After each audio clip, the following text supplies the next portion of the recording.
아버지, 이 시간 우리가 말씀을 펼칩니다. 이 말씀 속에 아버지의 뜻이 담겨 있음을 우리가 발견하고 그 아버지의 뜻을 깨닫고 아버지의 뜻대로 살아가는 믿음의 굳세계서는 우리가 되게 하옵소서. 오늘 이 시간 아버지, 세상의 생각 다 내려놓습니다. 아버지, 그 다 내려놓고 주님께 초점 맞추기를 원합니다. 성령님 각 사람에 임하셔서 역사하시고 말씀하시고 아버지, 오늘 그 소중한 열매를 맺는 성령의 열매를 맺는 시간 되게 하옵소서. 예수 그리스도의 이름으로 감사하며 기도합니다. 아멘. 자, 로마서 8장 말씀 보겠습니다. 정말 로마서 8장 우리 많이 읽습니다. 그죠? 로마서 8장 14절부터 17절까지 보겠습니다. 로마서 8장 14절부터 17절까지입니다. 네, 같이 읽겠습니다. 시작. 무릇 하나님의 영으로 인도함을 받는 사람은 곧 하나님의 아들이라. 너희는 다시 무서워하는 종의 영을 받지 아니하고 양자의 영을 받았으므로 우리가 아빠 아버지라고 부르짖느니라.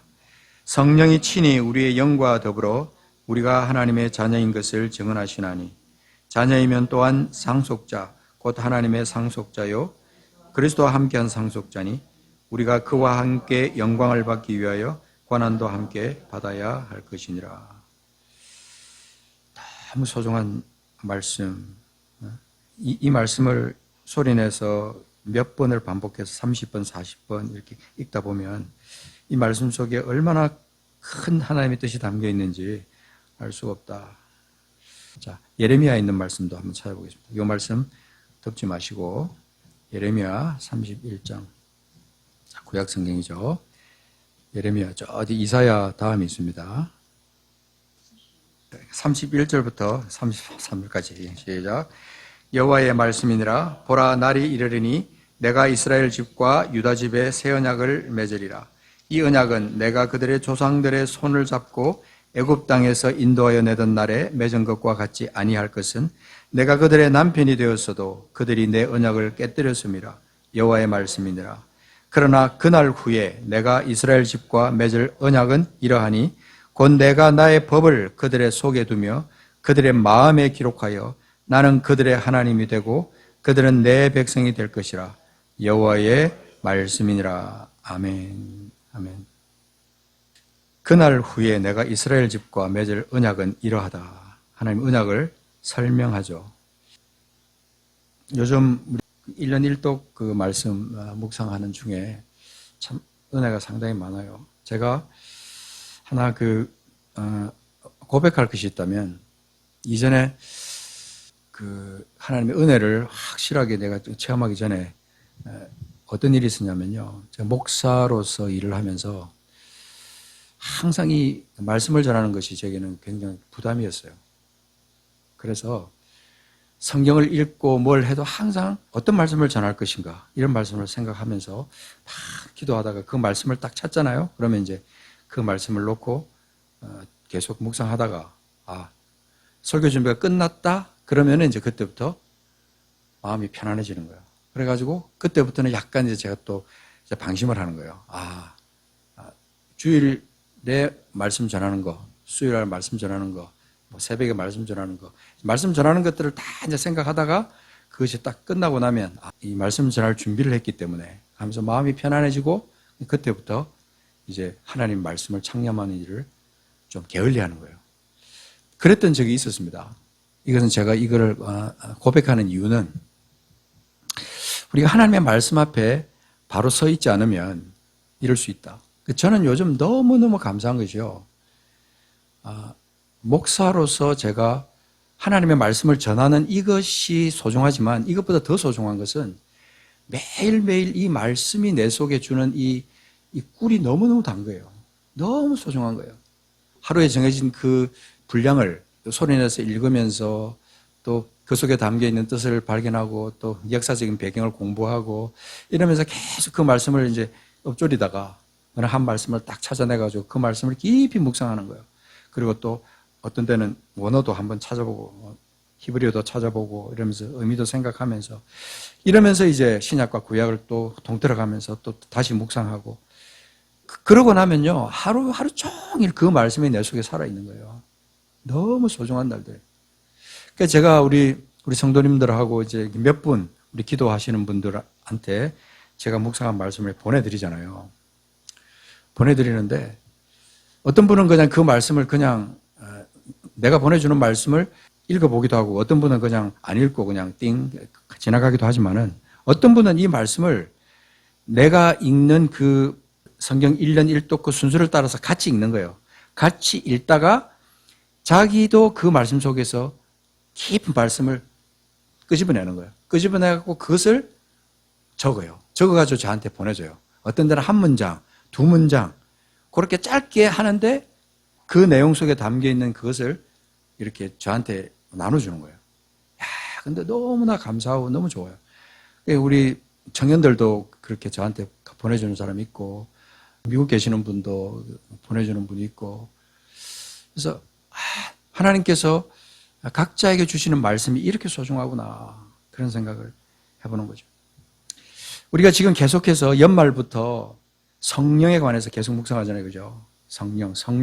성령이 우리에게 임하실 때 우리에게 어떤 일이 벌어지고 있는가 하는 것에 대해서 계속 다른 각도로 우리가 계속해서 우리가 묵상하는데 오늘부터 사실은 좀 이제 몇 주에 걸쳐서 이 성령이 임하실 때 우리에게 일어나는 그 영적 변화들 그리고 또 환경의 변화들 개인의 변화가 어떻게 일어나는가 성령이 임하실 때 우리에게 일어나는 그 변화들을 한번 생각을 해보려고 합니다. 그래서 오늘 이 말씀을 우리가 이제 같이 읽었는데요. 구약과 신약의 말씀을 읽었어요. 성령이 우리에게 임하실 때 우리에게 어떤 변화가 일어나는가 알고 계신지 모르겠어요. 주보에도 제가 올렸는데 성령이 임하실 때 개인에게 일어나는 일반적인 변화가 있습니다. 첫 번째는 권능을 받고 복음의 증인이 됩니다. 두 번째는 내면의 변화가 일어나면서 성령의 열매가 맺힙니다. 그리고 죄에 대한 민감함과 회개가 우리 속에 일어납니다. 그 다음에 은사가 나타나면서 사명이 발견이 됩니다. 그리고 우리 삶에서 하나님의 뜻을 깨닫는 일이 우리에게 일어납니다. 이거 제가 계속 말해도 또 까먹으시고 그럴 수 있어요. 괜찮아요. 또 듣고 하는데 오늘은 아주 중요한 포인트를 하나 같이 묵상해 보려고 합니다. 구약의 선지자들이 오래전부터 예언하고 고대했던 새 언약의 성취, 그것이 도대체 뭐냐? 예수 믿는 것 중에 가장 중요한 변화 중에 하나가 뭐냐 하면 우리의 신분이 변화되는 겁니다. 신분. 내 신분이 어떻게 변화되느냐? 이 땅에서는 신분이 어쩌면은요, 내가 어떤 특별한 사건이 생기지 않는 한, 어떤 결단이 일어나서 엄청난 노력과 그것이 있어가지고 확 바뀌지 않는 한은 이상하게 그 가문 대대로 어떤 그런 것을 계속 이어나가더라고요. 그래가지고 의사가 있는 집안은 계속해서 의사가 나오고, 그죠? 목사가 있는 집안은 계속 목사가 나오고, 그죠? 근데 이 영적 변화는 예수 그리스도께서 십자가에서 죽으시고 다시 사심으로 말미암아 그 말씀을 받아들이고 그 성경에 기록된 대로 믿는 모든 사람에게 다 동일하게 엄청난 이 사건이 하나 탁 일어납니다. 그것이 새 언약인데요. 그 새 언약이 성취되는 것이 이 성령이 임하실 때 우리에게 나타난다는 겁니다. 그래서 구약 시대에는요, 성령께서 제사장이나 왕이나 어떤 선지자나 이런 사람들에게 임하셨어요. 그래가지고 하나님은 그들을 통해서 일을 하셨지만 우리 하나님께서 예언을 하시기를 장차 어떤 날이 되면 어떤 때가 되면 하나님이 약속한 언약이 성취되는 그때가 되면 왕이나 제사장이나 선지자들 어떤 특별한 종류의 그런 직분에 있는 사람들 뿐만 아니고 모든 사람에게 모든 사람의 내면에 성령을 부어주시겠다는 약속을 하신 거예요. 이게 정말 특별한 새 언약이에요. 누구나 지금 우리가 지금 앉아서 같이 말씀을 듣고 예수를 믿는다고 하지만 우리에게 이런 변화가 일어나야 되고 또 반드시 또 일어났고 일어난 그 사람들이 삶을 주님과 동행하면서 성령과 동행하면서 사는 거예요. 그래서 이걸 우리가 말씀을 통해서 확인하는 겁니다. 그래서 신약에 성령이 강림하셨을 때 이 구약에서 일어났던 그 언약의 성취가 구약에서 일어났던 그 예언이 신약에 와서 확실하게 성취가 되면서 그것이 연결이 되는 거예요. 예언했던 그것이 오랜 세월 동안 선지자를 통해서 예언했던 그 새 언약이 성령이 임하시면서 그것이 성취가 되는 거예요. 지금 우리가 그런 축복된 시대에 우리가 살고 있는 겁니다. 축복된 시대. 예수 믿는 것이 성경책 끼고 교회 왔다 갔다 하는 그것만으로 예수 믿는 게 아니에요. 그거는 그냥 종교인으로 어떤 사람이 그냥 서울 촛불이 돼가지고 그 절에 가서 기도하는 그런 차원과 우리가 성경을 끼고 교회 왔다 갔다 하다 보면 어떤 때는요, 정말 무서울 정도로, 내가 또 우리 성도들이 이 종교적인 삶에 빠져가지고 하나님이 원하시는 그쪽으로 나가지 않고 정말 어떤 그 종교적인 삶을 살다가 한평생 끝내버리는 그런 삶을 살 수도 있겠다 싶어가지고 정신이 번쩍 날 때가 많아요. 그래서 오늘 우리가 읽은 그 말씀 속에 그 특별히 구약 성경에 이제 아까 찾았으니까 그 말씀으로 다시 넘어가 보겠습니다.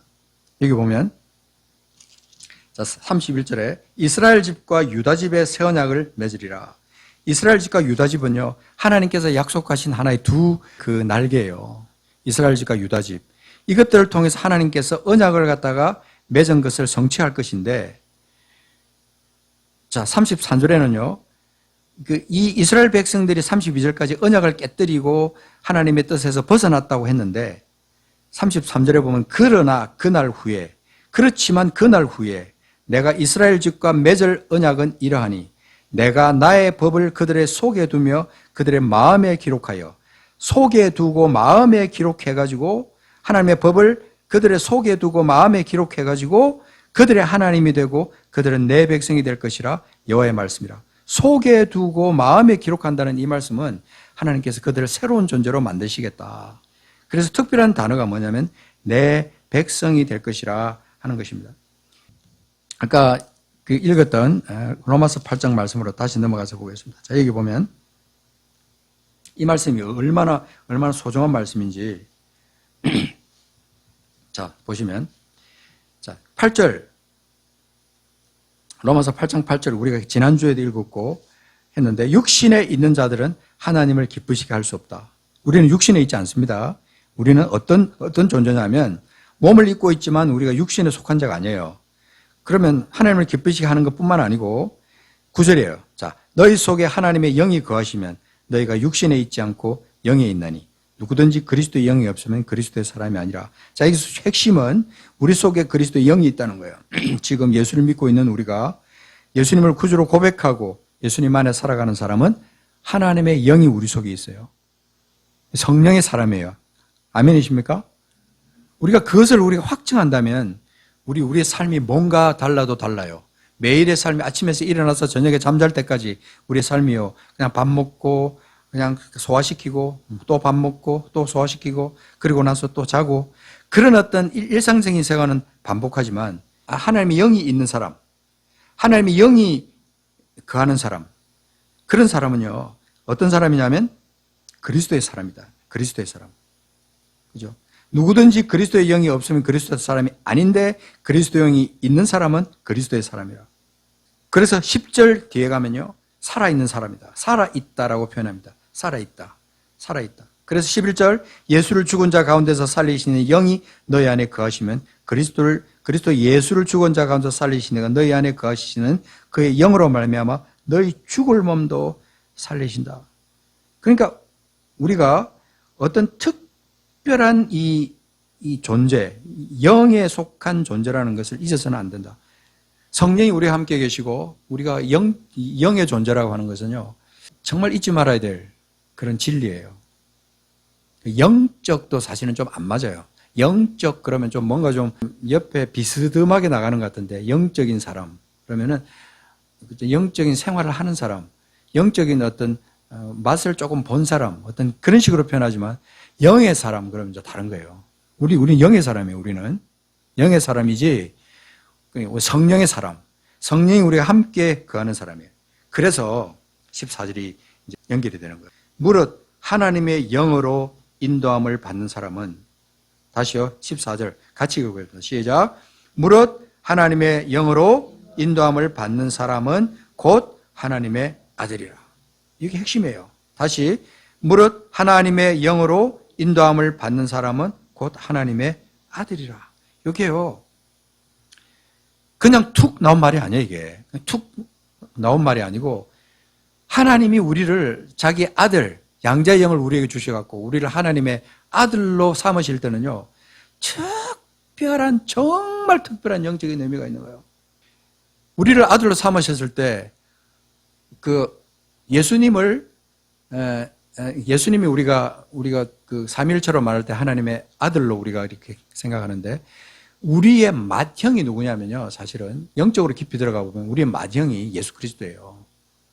우리의 맏형. 그래서 그분이 하나님의 아들로 인침을 받고 우리가 하나님의 아들로 인침을 받았을 때, 우리가 하나님의 아들이 되었을 때 우리는 어떤 존재냐 하는 것입니다. 어떤 존재냐. 이것이 우리에게 너무나 중요한 사건이다. 인생에서 여러분, 큰 사건들이 굉장히 많이 있죠. 우리가 살다 보면 한 60년, 70년 이렇게 인생을 살다 보면 큰 사건들이 많이 일어나요. 그죠? 많이 일어납니다. 자녀가 태어나고, 또 자녀가 자라고, 결혼하고, 또 어떤 일이 일어나고, 집도 사고, 차도 사고, 어떤 그런 일들이 많이 일어나는데, 그런 것들은 전부 다 지나가는 것들이지만, 이 사건은요, 이건 지나가는 사건이 아니에요. 우리가 한번 이렇게 되고 나면 이것이 영원한 하나님 나라로 그대로 이어지고, 내가 이 땅을 살아가는 것은 하나님의 아들로 사는 거예요. 하나님의 아들. 이 땅을 살아가는 것이 그냥 어떻게 살다가 끝나는 이런 인생이 아니라는 겁니다. 나는 하나님의 아들로 산다. 그냥 단순히 말로 하나님의 아들이라 그러니까 별로 실감이 안 나시는지 모르겠지만, 내 아버지가 천지를 지으신 하나님이시라고 하는 것, 그 사실을, 그 엄청난 사건을 우리가 영어로 묵상하다 보면요, 눈물이 확 쏟아지는 거예요. 어떻게 이런 일이 내게 일어날 수 있는가? 정말 그것을 감격해 본 적이 있습니까, 여러분? 정말 그것을 가지고 감사해 본 적이 있냐고요? 하나님이 나의 아버지다. 그분이 나를 아들로 삼으셨다.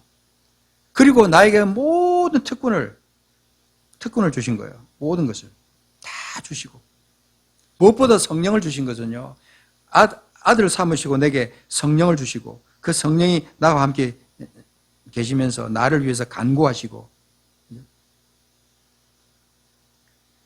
그래서 그 28절에 있는 것처럼 하나님을 사랑하는 자, 곧 그 뜻대로 부르심을 입은 자들, 이것을 좀 다른 말로 표현한 거예요. 곧 그의 뜻대로 부르심을 입은 자들, 하나님의 아들로 삼으신 자들, 그런 사람들은 모든 것이 합력해서 선을 이룬다. 그래서 우리가 예수님을 맏아들로 삼아주신 것은요, 특별한 목적이 있어요. 자, 29절 끝에 가면요, 어떤 표현이 있습니까? 그로 많은 형제 중에서 맏아들이 되게 하려 하심이라 라는 표현이 나오잖아요. 그래서 예수 그리스도를 바라보면서 하나님이 우리에게 주신 아들의 그 자격과 아들의 그 본분과 이런 것들을 생각하면서 예수님을 따라가면서 그 맏형된 그분을 따라가면서 우리가 살아가는 거예요. 그래서 29절 중간에 보시면 그 아들의 형상을 본받게 하기 위하여 미리 정하셨으니, 그 아들의 형상을 본받게 하기 위해서 미리 정하셨다. 우리를 그렇게 했다는 거예요. 그래서 그렇게 한 이유가 뭐냐면, 그로 많은 형제 중에서 맏아들이 되게 하려 하십니다. 그렇죠?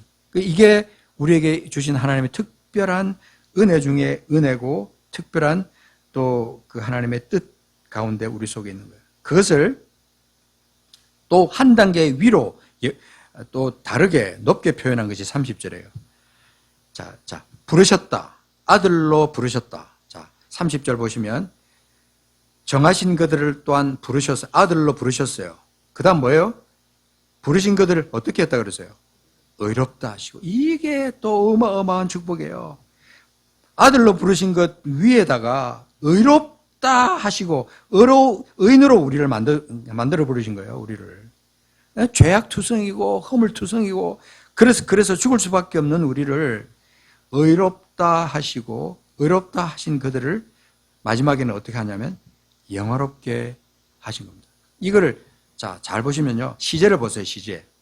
그들을 또한 영화롭게 하실 것이다 합니까? 미래가 아닙니다. 이거는 영화롭게 하신 거예요. 영화롭게 하셨다. 우리의 신분 속에서 너무너무 중요한 것이 아들 되었다, 아들이 될 것이다가 아니에요. 하나님의 아들, 이렇게 살면, 이렇게 착하게 살면 아들이 될 것이야. 그래서 내가 죄를 짓지 않고 하나님 뜻대로 이렇게 살면 아들이 될 것이야. 그게 아니라 우리가 예수 그리스도를 만나는 그 순간, 성령이 임하셔서 우리를 인치는 그 순간에 우리가 하나님의 아들이 되어서 하나님의 아들로 부르신 다음에 우리가 의롭게 되고 또 하나님께서 영화롭게 하신 겁니다. 이건 믿음의 선포예요. 우리가 예수 믿으면서 평생 하나님의 은혜 속에 생명 가운데 살면서도요, 이 죄에 묶여가지고 예수 믿는다고 하면서도 계속 죄의식 속에 살면서 또 그러면서 그냥 기도만 하면, 눈만 감으면 그냥 주님 저는 죄인입니다. 저는 죄인입니다. 그러면서 그냥 눈물만 쏟다가 끝나는 거예요. 그거 물론 필요해요. 우리가 죄를 생각하면 우리는 눈물만 흘리면서 그렇게 살아도 되지만 그 맨날 그렇게 죄 속에 사는 사람이 세상에 어디 있어요. 하나님의 자녀가 되어서 예수 그리스도와 함께 성령과 함께 살아가는 사람들이 왜 그렇게 사느냐고요. 자, 요한일서 한번 보십시오. 자, 요한일서 1장 가서 보십시오. 1장. 요한일서 1장. 이 요한일서가 우리를 아들로 불러주시는 하나님의 뜻이 우리 속에 있는 거죠. 하나님의 아들 부르심로 불러가지고 우리를 이렇게 만드셨다 하는 것이 요한일서 1장이에요. 자, 8절 보십시오. 오케이, 8절 보십시다. 만일 우리가 죄가 없다고 말하면 스스로 속이고 또 진리가 우리 속에 있지 아니할 것이요. 만일 우리가 우리 죄를 자백하면 그는 미쁘시고 의로우사 우리 죄를 사하시며 우리를 모든 불의에서 깨끗하게 하실 것이요. 만일 우리가 범죄하지 아니하였다면 하나님을 거짓말하는 자로 만드는 것이니 또한 그의 말씀이 우리 속에 있지 아니하니라. 이 말씀은요, 우리가 본질상 하나님의 자녀가 되었지만 우리가 이 땅을 살아가는 동안에 죄를 짓지 않는다라고 말할 수 없다. 그래서 이게 신학적으로 굉장히 좀 여러 가지 이견들이 많아요. 그런데 이 말씀을 요한일서 전체를 묵상하다 보면 하나님의 자녀된 자들에게 하나님의 자녀된 자로서 어떻게 살아야 되는지를 우리에게 쭉 말씀하고 있는 거예요. 그래서 계명을 지키라. 계명을 지키면 하나님의 뜻대로 살아가는 것이고 그 사람들은 진리가 그 속에 있는 자다. 자, 그것을 어디서 보냐면 2장 가서 보시면 2장 가서 보세요. 굉장히 좀 깊이 있는 말씀인데, 자, 3절. 우리가 그의 계명을 지키면 이로써 우리가 그를 아는 줄 알 것이요. 제가 여러 번 말씀드리죠. 그분을 안다라는 것은요, 그냥 지식이 아니에요. 지식으로 아는 게 아닙니다. 지식을 넘어서서 영으로, 혼으로, 영으로 주님을 아는 거예요. 자, 4절. 그를 아노라 하고 그 계명을 지키지 아니하는 자는 거짓말하는 자요. 진리가 그 속에 있지 아니하니. 누구든지 그의 말씀을 지키는 자는 하나님의 사랑이 참으로 그 속에서 온전하게 되었나니 이로써 우리가 그의 안에 있는 줄 아느니라. 이로써 우리가 그의 안에 있는 줄을 안다. 우리가 하나님의 자녀된 것을 우리가 안다. 그의 안에 산다고 하는 자는 그가 행하시는 대로 자기도 행할지니라. 행함과 계명을 행하는 것을 우리가 쭉 말씀하고 있지만요. 계명을 지키는 것이 우리의 DNA가 되어버린 거예요. 예수를 믿고 나면 우리 속에 그 DNA가 있는 거예요. 그래서 죄가 우리 속에 와가지고 나를 유혹하고 그래서 넘어지게 만들고 그렇게 한다고 하지만 결국은 승리할 수밖에 없는 이유, 그게 뭐예요? 첫째, 우리는 하나님의 아들이고 그 다음 두 번째는 뭐냐면 성령이 우리 속에 있어요. 성령이 우리 속에 있기 때문에 우리가 그렇게 죄 속에 빠져가지고 허덕이다가 죄로 말미암아 죽을 수밖에 없는 그런 존재가 아니라는 사실을 우리는 확정해야 된다는 것이죠. 우리가 그의 안에 산다고 하는 자, 그의 안에 산다고 한다면, 그의 안에 우리가 산다고 하면 그게 중요한 거예요. 우리가 그분의 아들이라고 하면, 우리가 하나님 우리를 지으셨다고 하면, 그분 속에 내가 있다고 하면, 내가 성령과 함께 동행한다고 하면 우리에게는 성령이 우리를 지배하는 것이고 우리는 엄청난 변화가 우리 속에 있는 거예요. 그래서 넉넉히 죄를 이길 수 있는 힘이 우리 속에 있다는 사실을 우리는 봐야 되는 거예요. 그래서 1장 8절은요. 만일 우리가 죄가 없다고 말하면 스스로 속인다는 거 이 맞는 거예요, 사실은. 우리가요. 입만 벌리면 거짓말이고 입만 벌리면 그냥 우리 속에 죄의 속성이 있는 거예요. 근데 사실은요. 성령이 우리 속에 있으면서 우리를 깨닫게 하시고 우리 속에 힘을 주시고 그럴 때는요. 저녁에 잠들기 전에 눈을 감고 아버지 하나님 내가 오늘 하루 어떻게 살았죠? 생각이 나는 거예요. 아, 내가 남편에게, 자녀에게, 친구에게 내가 이렇게 해서는 안 되는데 이렇게 했구나. 깨닫게 하시는 거예요. 그러면요. 말씀이 있는 그대로 어떻게 하는 거죠? 어떻게 하는 거예요? 자백하는 거예요. 자백. 우리가 우리 죄를 자백하면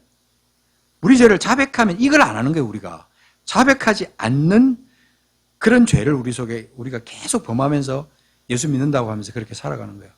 우리 영이 깨끗하고 우리 영이 맑으려면요. 하루 하나님께서 우리에게 주신 하루라는 날 속에서 아침부터 저녁까지 흙을 묻히면서 어둠 속에서 방황하고 살다가도 하루를 마감할 때는요.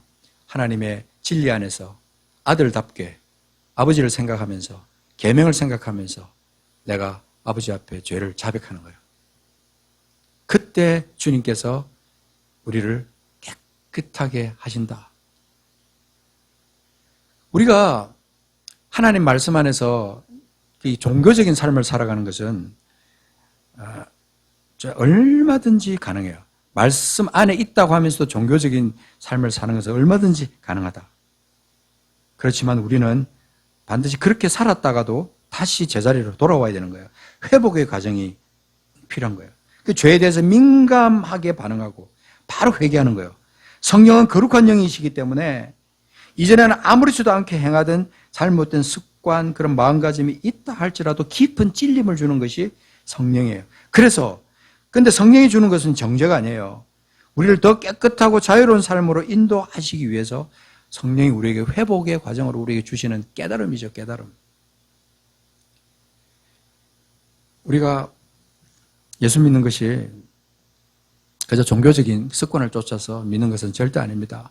성령으로 말미암아 거듭난 사람들이기 때문에 우리가 눈을 감으면요, 예수의 십자가가 생각이 나고 예수의 부활이 생각이 나고 그다음 내게 매일매일 주신 은혜, 말씀을 통해서 주신 은혜, 기도할 때 나오는 눈물, 찬양을 부를 때 내가 알 수 없이 흘러나오는 그 눈물, 그 모든 것이 회개로 연결되면서 내 영이 내 혼이 깨끗해지고 하나님 앞에서 내가 눈을 감고 기도할 때나 찬양을 할 때나 운전하고 갈 때나 설거지를 할 때나 남을 가르치거나 무슨 자기 직장에서 무슨 일을 할 때나 집안 일을 무엇을 하든지 간에 내 속에 하나님의 영으로 충만함을 받는 그런 사람이 하나님의 자녀,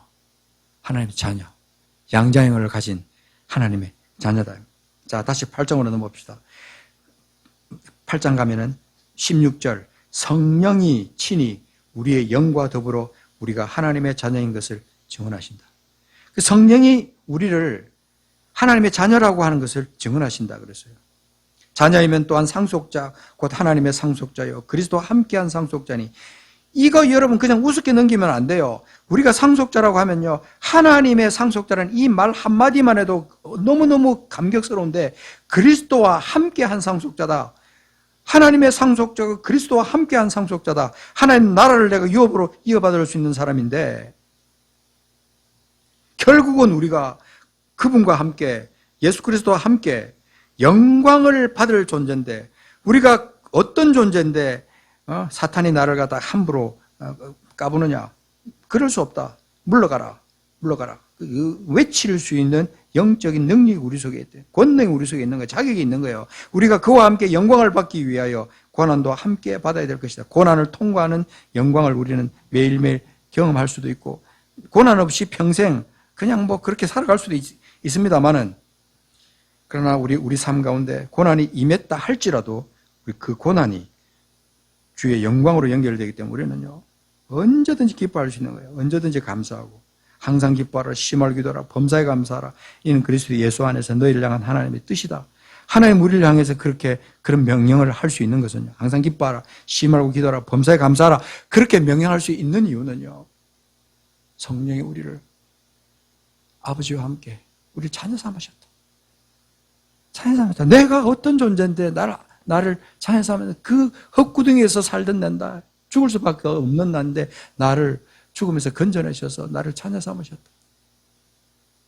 그리고 어렵게 하시고 영화롭게 하셨다. 이것이 우리 속에 감격이 있지 않으면 도대체 어떤 감격이 우리 속에 있습니까? 부자가 되고 돈이 많아지고 좋은 차를 사고 자녀가 뭐 잘 되고 그거보다 더 놀라운 것은요. 내가 하나님의 자녀가 됐다는 이 사실입니다. 그런 것을 우리가 그 찬양을 통해서 고백하는 거예요. 아버지 사랑 내가 노래해. 아버지 은혜 내가 노래해. 그 사랑이요. 날 위해 죽으시고 다시 사신 예수 그리스도, 그분이 나를 위해서 행하신 것은 이 엄청난 사건, 그분이 죽으시고 다시 사신 사건이 없었다면 지금 성령이 역사하셔서 내가 하나님의 자녀가 됐다. 이게 있을 수 없는 얘기예요. 새 언약의 성취 있을 수 없는 얘기예요. 근데 주님이 오셔서 십자가에서 죽으셨어요. 그리고 다시 사셨어요. 그분을 내가 믿는 겁니다. 그분을 구주로 모시고 살아가는 거예요. 매일매일 그분과 동행하면서 사는 거예요. 그러니까 내 인생이 바뀐 거예요. 내 팔자가 바뀐 거예요, 사실은. 그런데도 아직도 여전히 수많은 사람들이 이 팔자 타령하는 사람이 있어요. 왜 주님 나를 요 모양 요꼴로 만드셨냐고 예수 믿으면서도 몇십 년 그렇게 살면서도 그렇게 살아가는 사람이 있습니다. 주님이 그 소리 들으면서 그 마음을 보면서 얼마나 가슴 아파하시겠어요. 성령이 얼마나 탄식하시겠어요, 여러분. 오늘 이 시간 여러분 진짜 아버지 사랑, 아버지 은혜, 그거 우리가 노래하면서 주님 앞에 감사해 나가야 돼요. 감사하며 나가야 돼요. 내가 어떤 존재인데 나를 자녀 삼으셨어요. 성령이. 내가 도대체 어떤 존재인데 나를 자녀 삼으셨네. 이 시간 여러분 한번 눈 감고 기도합시다. 기도할 때 여러분 고난줄이 다가오고 부활줄이 오고 우리 삶 가운데 매일매일 주님의 십자가와 부활을 감사하면서 살아가는 삶을 살지만요. 특별히 성령으로 인해 성령과 함께 내가 하나님의 자녀가 됐다. 성령께서 내가 자녀인 것을 증언한다. 나를 위해서 탄식하고 있다. 기도하고 있다. 이런 수많은 말씀들을 우리가 읽으면서 어떻게 감격하지 않을 수가 있냐면 여러분 세상에서 좀 어렵고 고난당하고 좀 세상 속에서 무시함 당하고 그렇게 살아도 그거 아무것도 아니에요. 너희들 까불지 마라. 아무리 너희들이 나를 괴롭게 하고 힘들게 할지라도 나는 너희들하고 다르다. 나는 하나님의 자녀야. 천지를 지으신 하나님의 내 아버지야. 그분의 상속자고 그리스도와 함께하는 상속자고 그분의 영광을 내가 같이 이어받은 그런 존재야. 까불지 마. 나에게 함부로 하지 마. 나는 너에게 그런 대접을 받을 존재가 아니야. 여러분 세상을 향해서 마귀를 향해서 우리가 그렇게 외쳐야 돼요. 돈 조금 있다고 좀 뭔가 좀 내가 뭘 이렇게 배웠다고 안다고 여러분들이 뭐 잘난 척할 거 아무것도 없어요. 어깨를 으쓱일 이유가 아무것도 없어요. 딱 하나 유일한 하나님의 자녀됨. 요거 생각하고 정말 감사하고 당당하고 세상 속에서 당당하고 마귀 앞에서도 쫄지 않고 그렇게 나갈 수 있는 게 우리라는 거. 여러분 이거 잊어서는 안 된다는 거예요. 합심해서 한번 기도하겠습니다. 감사하며 기도하겠습니다. 하나님 아버지 감사합니다.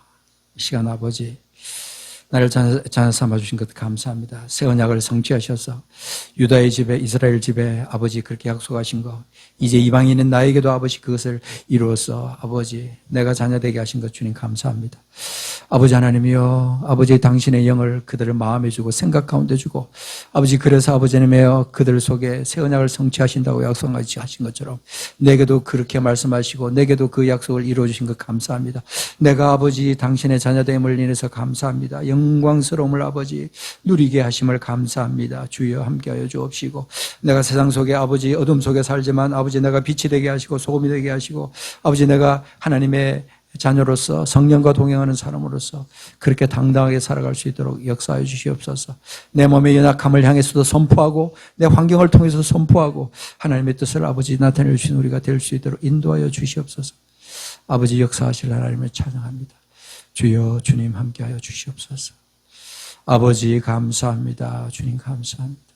오늘 이 시간 우리 가운데 당신의 영으로 새롭게 하심을 감사합니다. 당신의 영으로 아버지 나를 하나님의 자녀인 것을 증언하여 주심을 감사합니다. 성령과 동행하며 성령의 언약을 따라 아버지 내가 매일매일 죄 속에 빠지지 않고 자백하고 아버지 주님의 은혜 가운데서 용서함 받으며 또 선포하며 기쁨과 행복함을 매일매일 누리며 살다가 어느 날 갑자기 이제 그만 살고 와라고 그렇게 부르실 때 하나님 나라 살다가 그냥 육신의 것을 다 훌훌 털고 그냥 기쁨으로 그렇게 하나님의 영원한 나라로 이어줄 수 있는 우리 삶이 되게 하옵소서. 오늘도 함께 하신 주님을 찬양합니다. 감사드립니다. 우리를 자녀 삼으신 우리 주께 다시 한번 존경을 올려드리며 예수 그리스도 이름으로 감사하며 기도합니다. 아멘.